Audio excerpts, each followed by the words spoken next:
Hello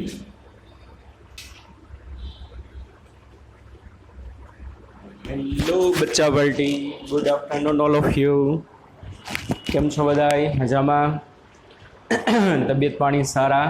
ચાલો, કાલના લેક્ચરમાં ડાઉટ સોલ્વિંગના આપણે MCQ ઘણા બધા જોયા હતા. હવે આજના લેક્ચરમાં આપણે ટેક્સ્ટ બુકના 3 ઉદાહરણ બાકી છે અને સ્વાધ્યાય એ બધું આપણે જોઈએ હવે ધીમે ધીમે. ચાલો,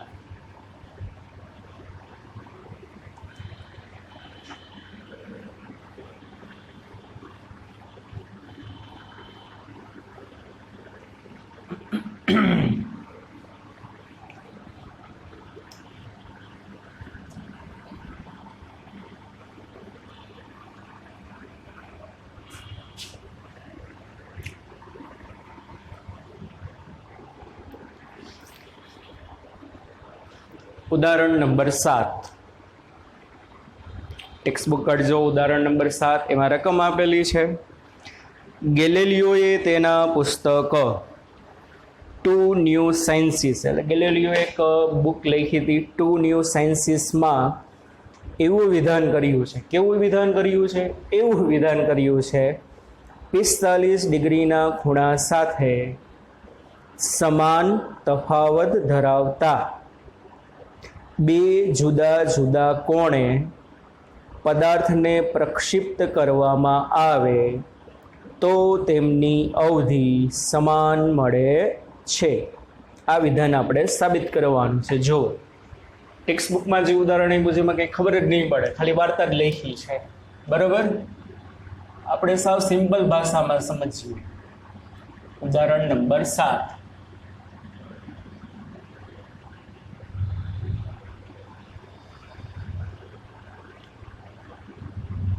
આ y અક્ષ, આ x અક્ષ. હવે માની લ્યો આ જે છે બરોબર વચ્ચોવચ્ચથી પાસ થયું, એટલે આને જે છે ને બચ્ચા પાર્ટી x અક્ષ સાથે, કોના સાથે? x અક્ષ સાથે 45 નો એંગલ બનાવ્યો હશે આ લાઈને, અને y અક્ષ સાથે પણ 45 નો એંગલ બનાવ્યો છે.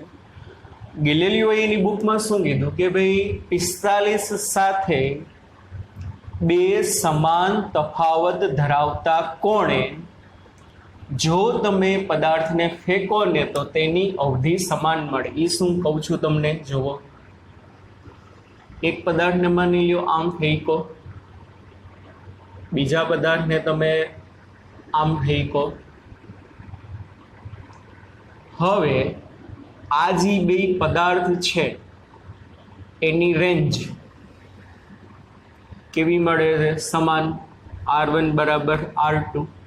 પણ જોવો જોઈએ બચ્ચા પાર્ટી, પહેલો પદાર્થ જે તમે ફેંકો છો ને એને તમે આમ ફેંકો છો, બરોબર? બીજા પદાર્થને તમે આમ ફેંકો, અને આ જે મારી વચ્ચેની લાઈન છે ને, વચ્ચેની લાઈન એ 45 વાળી લાઈન છે. કેટલા વાળી લાઈન છે? 45 વાળી લાઈન. તો પહેલો પદાર્થ જે છે ને એનો આ જે એંગલ થશે એ કેટલો થશે? 45 માઇનસ થીટા. એને સમજાતું? આ જે મારી લાઈન છે એ કેટલા ડિગ્રી વાળી લાઈન છે? 45 ડિગ્રી વાળી. હવે આ બિંદુએથી એક પદાર્થને મેં આમ ફેંકો, એક પદાર્થને મેં આમ ફેંકો. આ મારી શું છે તો કે x અક્ષ છે. હવે આ આખો એંગલ 45 છે. કેટલો છે આખો એંગલ? આ 45 છે. તો પહેલો પાર્ટિકલ જે છે ને એનો આ જે એંગલ થશે ને બચ્ચા પાર્ટી 45 માઇનસ થીટા. કેટલો થશે? 45 માઇનસ થીટા થશે, બરોબર? કારણ કે જોવો જોઈએ, એમ કહી શકાય કે પહેલા પાર્ટિકલને શું? પહેલા પાર્ટિકલને તમે x અક્ષ સાથે થીટા જેટલા એંગલે ફેંકો. કેટલાના એંગલે ફેંકો? થીટા. હવે આ જો તમે બેનો સરવાળો કરો, 45 માઇનસ થીટા વત્તા 45, લાખો 45 થઈ જાય. તો આ છે ને આ પહેલો પાર્ટિકલ, આ 45 લાઈન હતી, 45 કરતાં ઓછા એંગલ છે એમ કહેવાય. આ કેટલા વાળી લાઈન છે? 45 વાળી લાઈન. તો પહેલા પાર્ટિકલને તમે ફેંકો ને 45 કરતાં ઓછા એંગલે, કેટલા? થીટા. તો બીજો પાર્ટિકલ છે ને એને તમે માની લ્યો 45 પ્લસ થીટાના એંગલે ફેંકો. બીજા પાર્ટિકલને તમે કેટલાના એંગલે ફેંકો? 45 પ્લસ થીટા. મને શું કીધું? 45 સાથે સમાન તફાવત ધરાવતા બે કણની રેન્જ સરખી મળે. તો એનો મતલબ એમ કે પેલો કણ છે એનો angle of projection 45 minus theta હોય અને જો બીજાનો angle of projection 45 plus theta હોય તો બંને જણા એક જ જગ્યાએ પડે. અને સપોઝ માની લો થીટાની વેલ્યુ સપોઝ 10 છે. સપોઝ થીટાની વેલ્યુ કેટલી છે? 10. તો પહેલાનો કેટલો એંગલ થાય? 45 માઇનસ 10 એટલે કેટલો થાય બચ્ચા વળી? 35 થાય. બીજાનો કેટલો એંગલ થાય? 45 પ્લસ 10 એટલે એનો કેટલો થશે? 55 થશે કે નહીં? એક બીજું મેં તમને પરિણામ કીધું હતું. શું એક બીજું પરિણામ કીધું હતું? જો બે અલગ અલગ ખૂણે ફેંકેલા પદાર્થો માટે એના પ્રક્ષેપકણોનો સરવાળો જો 90 થાય ને 90 તો બે એક જ જગ્યાએ પડે. આ મેં તમને એક વધારાનું કરાયું તો એમાં કીધું હતું. પહેલાં તો આપણે આ રકમ મુજબ પદાર્થને 45 સાથે સમાન તફાવત ધરાવતા બે ખૂણે ફેંકી. એટલે એકને 45 માઇનસ થીટાના એંગલે ફેંકો, એકને તમે 45 પ્લસ થીટાના એંગલે ફેંકો તો બે એક જ જગ્યાએ પડે. હવે સપોઝ માની લો થીટા 10 છે તો આ 35 થાય અને કેટલું થાય? 55. પછી એક બીજી વસ્તુ મેં આની પહેલાં તમને વાત કરેલી છે. જો બે અલગ અલગ કોણોનો એંગલ ઓફ પ્રોજેક્શનનો સરવાળો 90 ડિગ્રી હોય ને તો બે એક જ જગ્યાએ પડે. યાદ છે કે ભૂલાઈ ગયું? એકને તમે થીટાના ખૂણે ફેંકો, એકને તમે 90 માઇનસ થીટાના ખૂણે ફેંકો તો બે એક જ જગ્યાએ પડે. યાદ આવ્યું? સપોઝ થીટાની વેલ્યુ 20 હોય, સપોઝ થીટાની વેલ્યુ 20 હોય તો 20 હોય તો આમાં શું થશે? 45 માઇનસ 20 એટલે એ કેટલું થશે? 25 થશે. આમાં કેટલું થશે? બોલો જોઈએ. 45 પ્લસ 20 એટલે એ કેટલું થશે? 65 થશે. જો આ બેનો ખૂણાનો સરવાળો 90 થઈ ગયો કે નહીં? હા કે ના? સમજાય છે કે નહીં? તો મારે પ્રૂવ કરવાનું. સાવ સિમ્પલ છે. ચાલો અવધિ માટે, કેના માટે? અવધિ માટેની સૂત્ર R બરાબર V0 સ્ક્વેર સાઇન 2 થીટાના છેદમાં G. એટલે પહેલા માટે એંગલ ઓફ પ્રોજેક્શન R1 બરાબર, પણ બેની વેલોસિટી સરખી હોવી જોઈએ. પાછી સરખી વેલોસિટીથી અલગ અલગ એંગલે ફેંકો. એકને 45 માઇનસ થીટા, બીજાને 45 પ્લસ થીટા. તો R1 બરાબર V0 સ્ક્વેર સાઇન 2 થીટા 01 ના છેદમાં G. તો ચાલો આની રેન્જ કેટલી આવશે? V0 સ્ક્વેર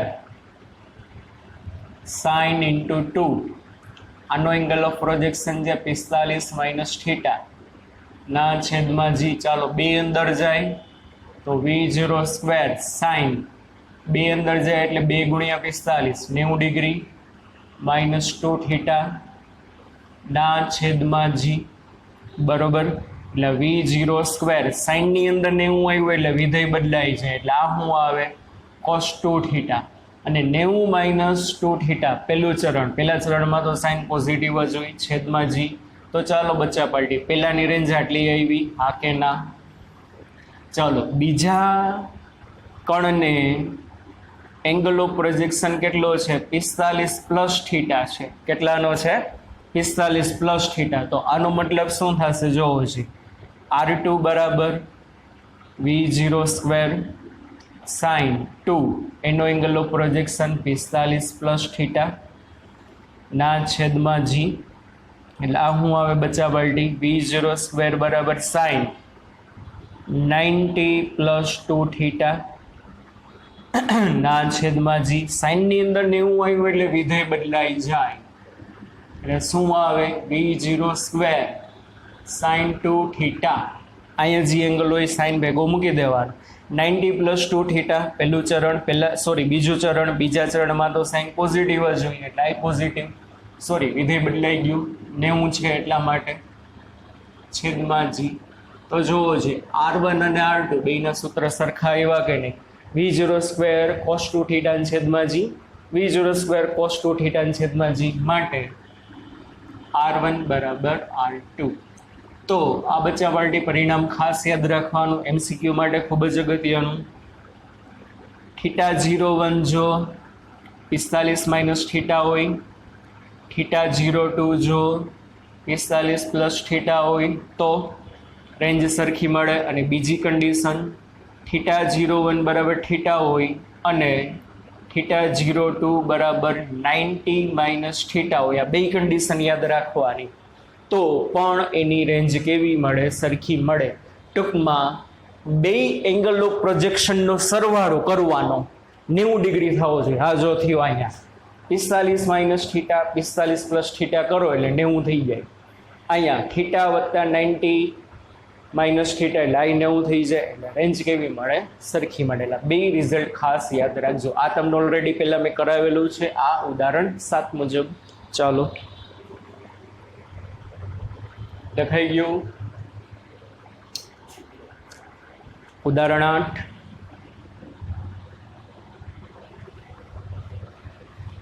સાવ સહેલું છે. એ પણ તમને આ રીતનો તમને થિયરી મેં કરાવેલી છે વધારાની. પ્રોજેક્ટાઇલ મોશન ફ્રોમ હાઇટ એમાં કરાવેલું છે કે ભાઈ અમુક ઊંચાઈએથી તમે પદાર્થને પ્રક્ષિપ્ત કરો તો એના માટેનો દાખલો છે.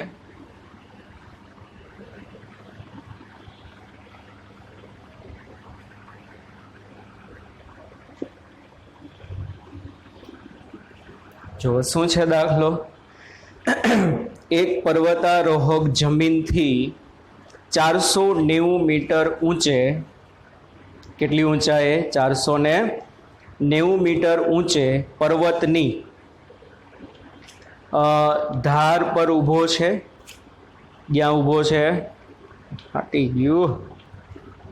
પર્વતની ધાર ઉપર ઊભો છે અને તે એક પથ્થરને સમક્ષિતિજ દિશામાં, એની નીચે લાઈન કરજો, તે એક પથ્થરને સમક્ષિતિજ દિશામાં 15 મીટર પર સેકન્ડના પ્રારંભિક વેગથી ફેંકે છે.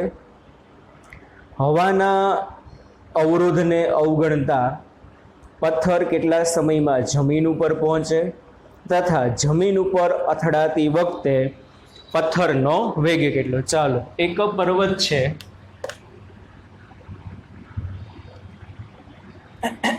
રિંગ રિંગ બરોબર. એ પર્વતની તમને હાઈટ આપેલી છે.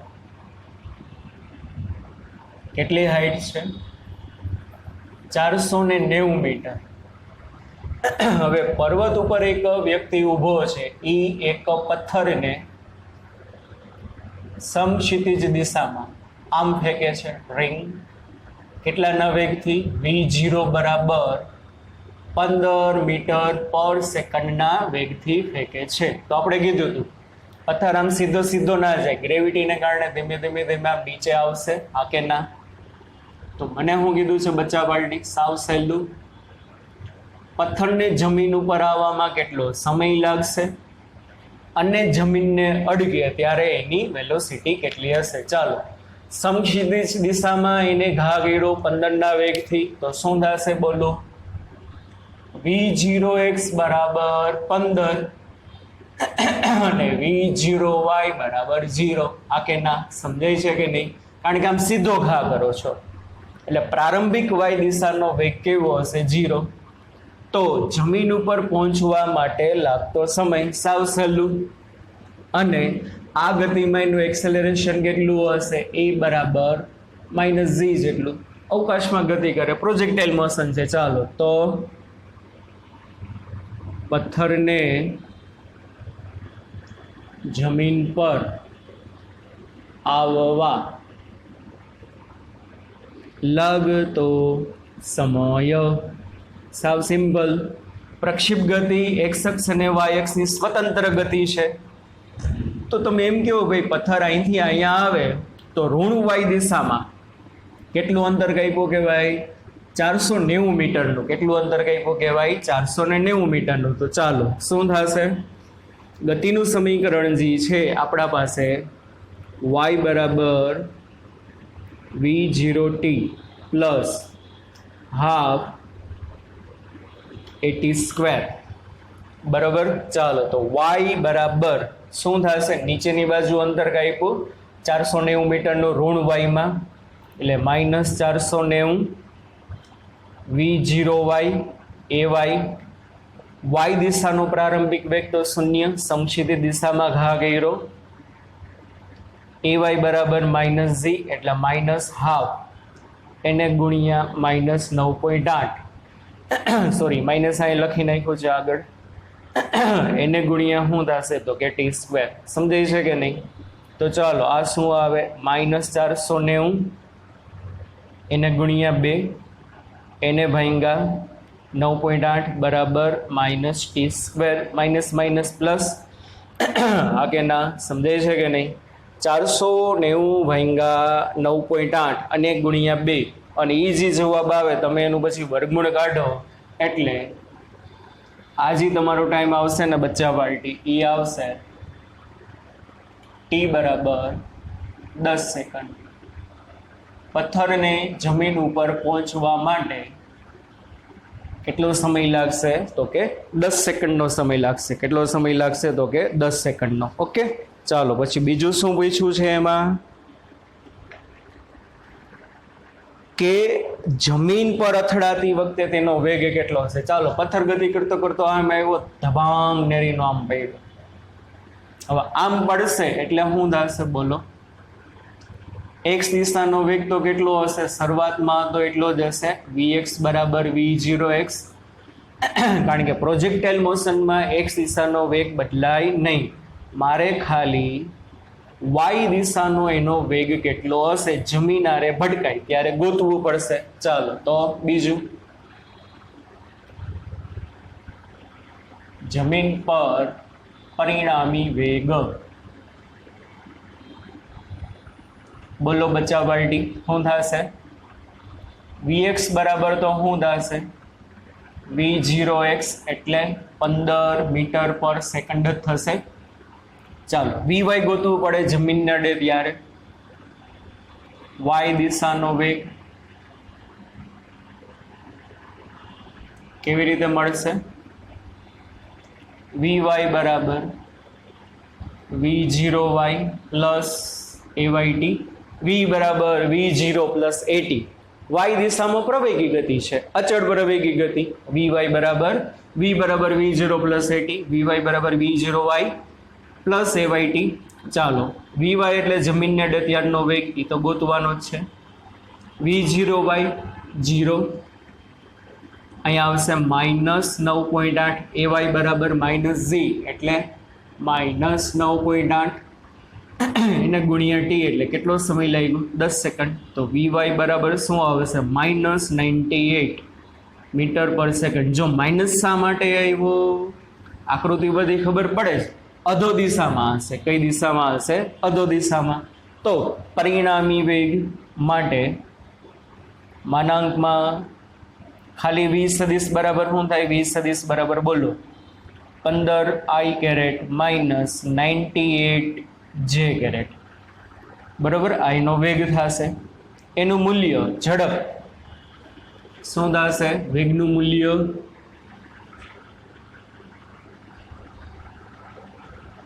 માનાંકમાં v સદિશ બરાબર 15 નો વર્ગ વત્તા -98 નો વર્ગ અને એનું વર્ગમૂળ બરાબર. 15 નો વર્ગ વત્તા -98 નો વર્ગ એનું વર્ગમૂળ. આનું તમારે સાદું રૂપ આપવાનું બચ્ચા party, near about 99.14, near about 99 metre per second. જમીન ઉપર આટલા વેગથી એ શું થશે? ભટકાશે. ઓકે, ચાલો પછી આટલું પૂછ્યું છે. હવે હું તમને એક વધારાનું કરાવી દઉં. એમ કે ભાઈ જમીન ઉપર ટેકરીથી કેટલો દૂર પડશે? જમીન ઉપર ટેકરીથી કેટલો દૂર પડશે એટલે એની રેન્જ કીધી છે r બરાબર x. સિમ્પલ. વધારાનું આપણે જોઈ લઈ. જમીન પર ટેકરીથી એટલે પર્વતથી કેટલો દૂર પડે, આ વધારાનું એટલે કે એની રેન્જ કીધી છે. સિમ્પલ. શું થશે? એક્સ એટલે કે એની આર કીધી છે, પણ આપણે એને પહેલાં કીધું છે સમક્ષિતિજ દિશાનો વેગ અચળ હોવાથી v બરાબર એક્સના છેદમાંથી, તો એક્સ બરાબર શું થશે? vx into T. સિમ્પલ. તો vx બરાબર કેટલું છે? આખા રસ્તે vx 15, કેટલો સમય લાગ્યું? 10 સેકન્ડ. એટલે કેટલું આવશે? 150 મીટર. કદાચ તમને વધારાનું પૂછે કે ભાઈ જમીન ઉપર ટેકરીથી કેટલું દૂર પડે, તો કેટલો દૂર પડશે? તો કે 150 મીટર દૂર પડે. કેટલા મીટર દૂર પડશે? 150 મીટર. ઓકે, ચાલો લખી કાઢો.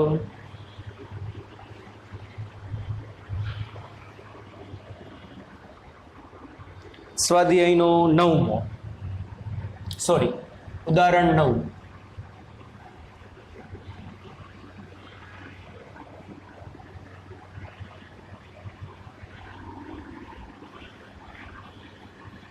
સાવ સહેલું છે, લલ્લુ જેવું છે.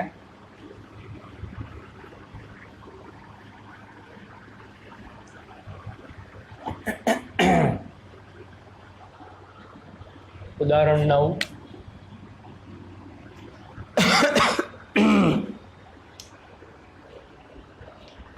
સમક્ષિતિજ સાથે 30 ડિગ્રીના ખૂણે એક ક્રિકેટર બોલને 28 મીટર પર સેકન્ડના વેગથી ફેંકે છે. ચાલો, એટલે એંગલ ઓફ પ્રોજેક્શન θ0 બરાબર 30 ડિગ્રી. કેટલાના વેગથી ફેંકો? 28 મીટર પર સેકન્ડના વેગથી ફેંકે છે. તો ચાલો, બોલે પ્રાપ્ત કરેલી મહત્તમ ઊંચાઈ. તો પહેલું, બોલે પ્રાપ્ત કરેલી મહત્તમ ઊંચાઈ, મેક્સિમમ હાઈટ. સાવ સહેલું, h બરાબર v0 સ્ક્વેર સાઇન સ્ક્વેર θ0 ના છેદમાં 2g. બસ બધી વેલ્યુ મૂકી દેવાની. 28 નો વર્ગ એના ગુણ્યા સાઇન 30 નો વર્ગ ના છેદમાં 2 ગુણ્યા 9.8. એટલે આ જવાબ તમારો આવશે 10 મીટર. કે કેટલી મહત્તમ ઊંચાઈ પ્રાપ્ત કરશે? 10 મીટર. ચાલો પછી બી. તે જ રસ્તે પાછા આવવા માટે બોલે લીધેલો કુલ સમય. કુલ સમય કીધો છે, ટાઈમ ઓફ ફ્લાઇટ, ઉડ્ડયનનો કુલ સમય. ટાઈમ ઓફ ફ્લાઇટ શું સૂત્ર હતું બચ્ચા પાર્ટી? ટી બરાબર 2 v0 સાઇન θ0 ના છેદમાં g. આમાં તમે વેલ્યુ મૂકી દો એટલે ટી બરાબર 2 ઇન્ટુ 28 ઇન્ટુ અહીંયા આવશે સાઇન 30 એટલે હાફ ના છેદમાં g એટલે 9.8. આને તમે સાદુરૂપ આપો એટલે એપ્રોક્સિમેટ 2.9 સેકન્ડ આવે. કેટલો જવાબ આવશે? Approximate 2.9 second time of flight. પછી ફેંકવામાં આવેલા બિંદુથી બોલ તે જ ઊંચાઈના જે બિંદુએ પડે છે તે બિંદુના અંતરની ગણતરી. એટલે જે ઊંચાઈએથી બોલ ફેંકો એ જ ઊંચાઈએ બોલ પાછો આવે. માની લ્યો અહીંયા ખેલાડી છે, એને અહીંથી આમ બોલ ફેંકો, આમ ડ્રિંગ એટલે ગતિ કરતો કરતો આમ આવશે. એટલે માની લ્યો આ ઊંચાઈથી એને બોલને ફેંકો, કેટલાના એંગલે? 30ના. તો ત્યાં જ જ્યારે આ પાછો આવે ના એ જ ઊંચાઈ આપણે અહીંથી મેં આમ ઘા કર્યો, તો જમીન ઉપરથી મેં ઘા ના કર્યો હોય, અહીંથી. એટલે અહીંથી ગતિ કરતો કરતો કરતો કરતો જ્યારે પડશે આમ જમીન ઉપર, પણ અહીંથી ગતિ કરતો કરતો કરતો જ્યારે અહીંયા આવે એટલી જ ઊંચાઈ. એટલે અહીંથી તમે ફેંકો, હકીકતે જાશે છેટ આમ, સમજાય છે કે નહીં? પણ અહીંથી આ ઊંચાઈથી તમે રિલીઝ કર્યો એ જ ઊંચાઈએ પાછું અહીંયા આવે. તો મને આ અંતર કીધું છે, એક બિંદુથી આ બીજા સુધીનું અંતર, એટલે એની રેન્જ કીધી છે. સિમ્પલ. સી કેસમાં શું કીધી છે એની રેન્જ. તો રેન્જનું સૂત્ર આર બરાબર V02 sin 2θ0 ના છેદમાં g. બસ વેલ્યુ મૂકવાની છે. 28 નો વર્ગ એને ગુણ્યા સાઇન 2 × 30 એટલે 60 થશે. એટલે સાઇન 60 ની વેલ્યુ √3/2 મૂકવાની. કેટલી મૂકવાની? √3/2. એટલે આનું તમે સાદુરૂપ આપશો ને બચ્ચા પાર્ટી એટલે એપ્રોક્સિમેટ 69 મીટર 68.28 જેવું આવશે. કેટલું આવશે? સોરી 69.28 મીટર જેવું આવશે. એટલે નિયર અબાઉટ કેટલું કહેવાય? 69 મીટર. ઓકે, ચાલો.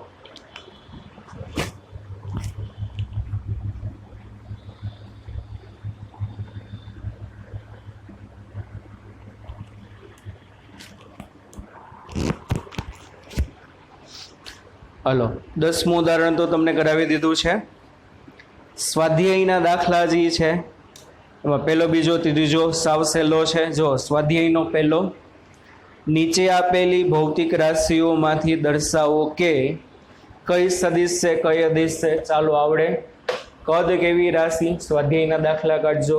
કદ તો કે અદિશ, દ્રવ્યમાન એટલે દળ તો કે અદિશ, ઝડપ તો કે અદિશ, પ્રવેગ સદિશ, ઘનતા આવી ગયું તમારા 9મા 10મામાં, દળના છેદમાં કદ અદિશ, મોલ સંખ્યા કેમિસ્ટ્રીમાં આવી ગયું અદિશ, વેગ સદિશ, કોણીય આવૃત્તિ આપણે આગળ ચાકગતિમાં આવશે અદિશ, સ્થાનાંતર સદિશ, કોણીય વેગ તો કે સદિશ. બરાબર, બીજું કાંઈ નથી. ચાલો પછી નીચે આપેલી યાદીમાંથી 2 અદિશ રાશિઓ ઓળખી બતાવો. અદિશ કીધી છે. બળ સદિશ, કોણીય વેગમાન ચાકગતિમાં આવશે સદિશ.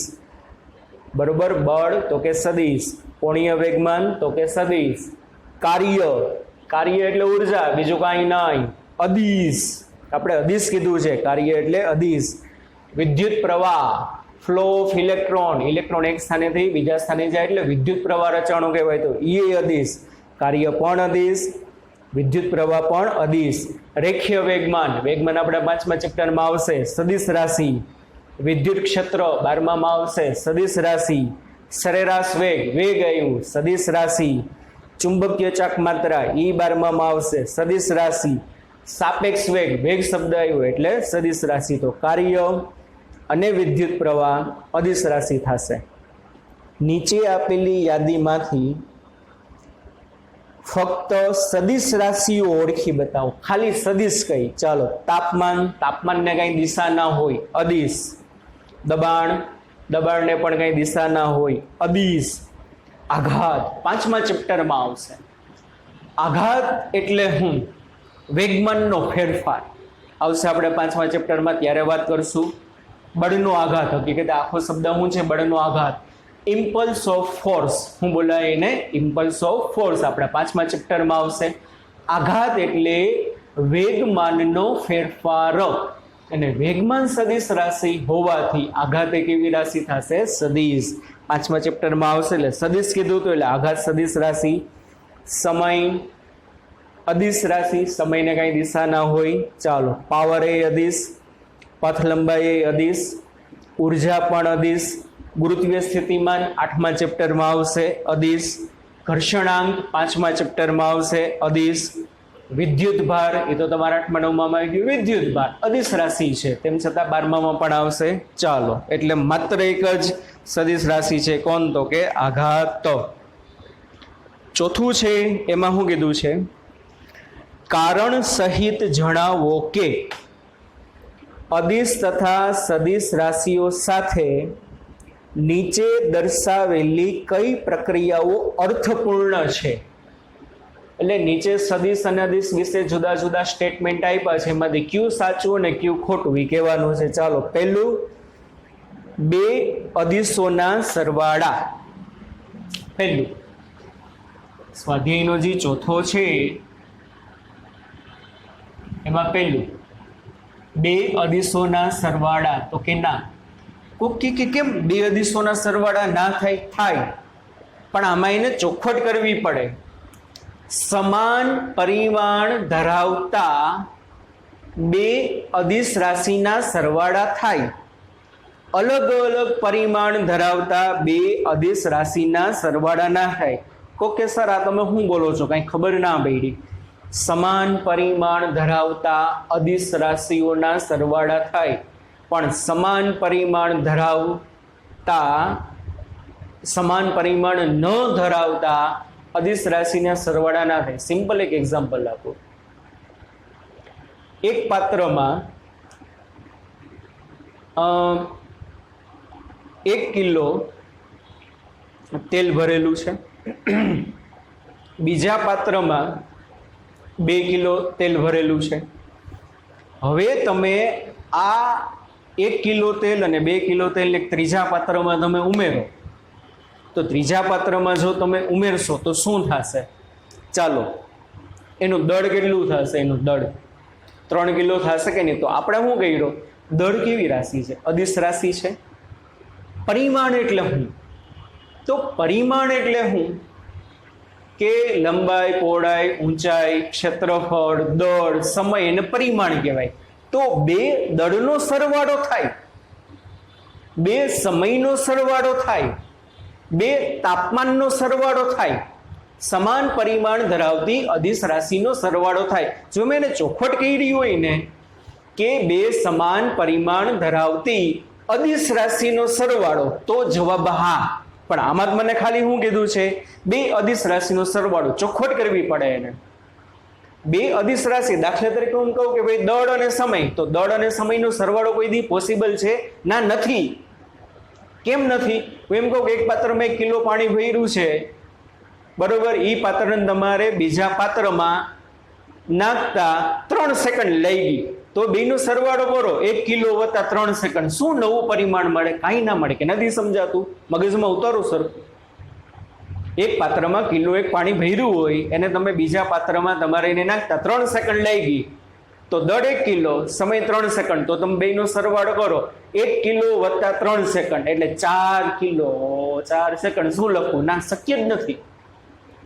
પણ દળનો સરવાળો થાય, સમયનો સરવાળો થાય, તાપમાનનો સરવાળો થાય. સમજાય છે કે નહીં? એક સિમ્પલ તમને એક્ઝામ્પલ આપું.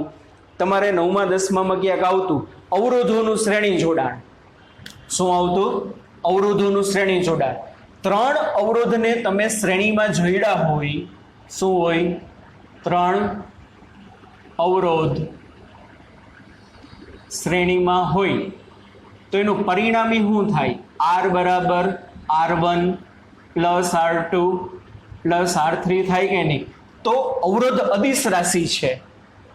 અવરોધ, વાહકનો અવરોધ કેવી છે? અદિશ રાશિ. તો 3 અવરોધનો અહીંયા સરવાળો થયો, તો સરવાળો થયો તો ત્રણેયના પરિમાણ સરખા છે, ઓહમ ઓહમ ઓહમ. પણ આમાં તમે સમય છે, દળ છે, એવું તમે કાંઈ એડ કરી શકો નહીં. તો પહેલું વિધાન ખોટું. પહેલું વિધાન સાચું પડે. ક્યારે સાચું પડે? જો એમાં એવું લખે. કેવું લખે? એવું કે સમાન પરિમાણ ધરાવતી અદિશ રાશિઓનો સરવાળો, તો સાચું. તો મગજમાં એટલું જ યાદ રાખજો, સરખી રાશિઓનો સરવાળો થાય, સરખી રાશિઓનો બાદબાકી થાય. પછી સદિશ હોય કે અદિશ હોય, ખાસ યાદ રાખવાનું. શું ખાસ યાદ રાખવાનું? સરખી રાશિનો સરવાળો થાય, સરખી રાશિની બાદબાકી થાય, સદિશ હોય કે અદિશ હોય. ગુણાકાર અને ભાગાકાર બધામાં વેલિડ છે. પછી સરખું હોય કે સરખું ના મગજમાં બાંધી લેજો. સરવાળો અને બાદબાકી કોના થાય? સરખી રાશિઓ ના થાય. ગુણાકાર અને ભાગાકાર ગમે ના થાય. બરોબર? ચાલો આગળ આપણે બોલીએ છીએ વેગ બરાબર અંતરના છેદમાં સમય. બોલ્યું છે ને, સોરી, ઝડપ બરાબર અંતરના છેદમાં સમય. તો બે અલગ અલગ રાશિનો ભાગાકાર પોસિબલ છે? તો કે આ છે, પણ સરવાળો કે બાદબાકી પોસિબલ નથી. એટલે પહેલું વિધાન ખોટું. બીજું, સમાન પરિમાણના એક સદિશ અને એક અદિશનો સરવાળો. સમાન પરિમાણના એક સદિશ અને એક અદિશનો સરવાળો. ના, સદિશ અને અદિશનો સરવાળો કોઈ દી પોસિબલ નથી. શા માટે પોસિબલ નથી? સદિશનો સરવાળો આપણે જોયો હતો, કારણ કે કંઈક પ્રોપર દિશા મળે. પણ એક સદિશ હોય ને એક અદિશ હોય, એનો કોઈ દી સરવાળો થાય નહીં. એટલે બીજું વિધાન એ ખોટું. સી, એક સદિશનો શું સી એક સદિશનો એક અદિશ સાથે ગુણાકાર થાય તો કે આ થાય. મેં હમણાં જ કીધું હતું ગુણાકાર ભાગાકારમાં કાંઈ વાંધો નથી, બરાબર. બીજું સ્ટેટમેન્ટમાં જવાબ ના, ત્રીજા સ્ટેટમેન્ટમાં જવાબ આ. એક સદિશ અને એક અદિશનો ગુણાકાર થાય હા થાય. આપણું મોટામાં મોટું સૂત્ર છે માં મેં આ ગયા, બરોબર. માં એટલે બળ, એ બળ, એમાં દળ છે દળ અદિશ, પ્રવેગ છે સદિશ. તો અદિશ અને સદિશનો ગુણાકાર થયો તો કે હા થયો, એટલે ત્રીજું વિધાન સાચું, બરાબર. હા કે ના. પછી સ્થાનાંતર. સ્થાનાંતર ડેલ્ટા એક્સ બરાબર વી ઇન્ટુ ટી. આવડી આ સદિશ છે, આવડી આ અદિશ છે. સ્થાનાંતર બરાબર વેગ ગુણ્યા સમય તો કે હા, અદિશ અને સદિશનો ગુણાકાર પોસિબલ છે. ચાલો પછી ડી. બે અદિશોનો ગુણાકાર થાય તો કે આ થાય, એમાં કાંઈ વાંધો નથી. બે અદિશ રાશિનો ગુણાકાર થાય તો કે આ થાય, બરાબર. આપણે આગળ આવશે છઠ્ઠા ચેપ્ટરમાં કાર્ય બરાબર પાવર ગુણ્યા સમય. શું આવશે? કાર્ય બરાબર પાવર ગુણ્યા સમય. પાવર એ અદિશ રાશિ છે, સમય અદિશ રાશિ છે, એટલે ડી માં તમારો આન્સર આવે તો કે હા. પછી બે સદિશોનો સરવાળો, હમણાં કીધું તો સરવાળો આવે તો જોવાનું. શું જોવાનું? ABCDE. એમાં ના. શું કામ ને ના? એમાં ચોખવટ કરવી હોવી જોઈએ. શું ચોખવટ કરેલી હોવી જોઈએ? સમાન પરિમાણ ધરાવતા બે સદિશોનો સરવાળો એવું લખ્યું હોય તો વિધાન સાચું. સમાન પરિમાણ ધરાવતા બે સદિશોની બાદબાકી એવું લખ્યું હોય તો વિધાન સાચું. પણ અહીં તો ખાલી હું લખ્યું છે બે સદિશનો સરવાળો. વેગ સદિશ અને સ્થાનાંતર સદિશનો કોઈ દી સરવાળો થાય ના થાય. વેગ સદિશ અને બળ સદિશનો કોઈ દી સરવાળો થાય ના થાય. પરિમાણ સમાન હોય ને તો જ એનો સરવાળો થાય, નકર પોસિબલ નથી. એટલા માટે ઈ વિધાન ખોટું. પછી એફ. એક સદિશના ઘટકનો તે અદિશ સાથે સરવાળો ના. કારણ કે જોવો જોઈએ શું કીધું, એક સદિશ હોય, બરોબર. દાખલા તરીકે આ એ સદિશ છે, એને એક્સ અક્ષ સાથે થીટા જેટલો એંગલ બનાવ્યો તો આ એનો ઘટક શું થાય? એ કોસ થીટા. અહીંનો ઘટક શું થાય? એ સાઇન થીટા. અને મેં તમને એને પહેલાં કીધું કે એના ઘટકો અદિશ હોય, ખાલી મૂલ્ય ધરાવે. ખાલી શું ધરાવે? મૂલ્ય. તો હવે આવું કોઈ દી પોસિબલ છે? એ સદિશ વત્તા એ કોસ થીટા, એ સદિશ વત્તા એ સાઇન થીટા તો કે ના. સદિશ અને અદિશનો કોઈ દી સરવાળો પોસિબલ નથી. ઈ કેમાં આવશે તો કે એફમાં, બરોબર. ચાલો આજે આપણે આટલા દાખલા જોયા. કાલના લેક્ચરમાં આપણે બીજા દાખલા જોશું, બચ્ચા પલટી, બરોબર. ચાલો આજનો લેક્ચર અહીં લગી રાખી. ચલો bye bye, take care, C you. ધ્યાન રાખજો, બાય.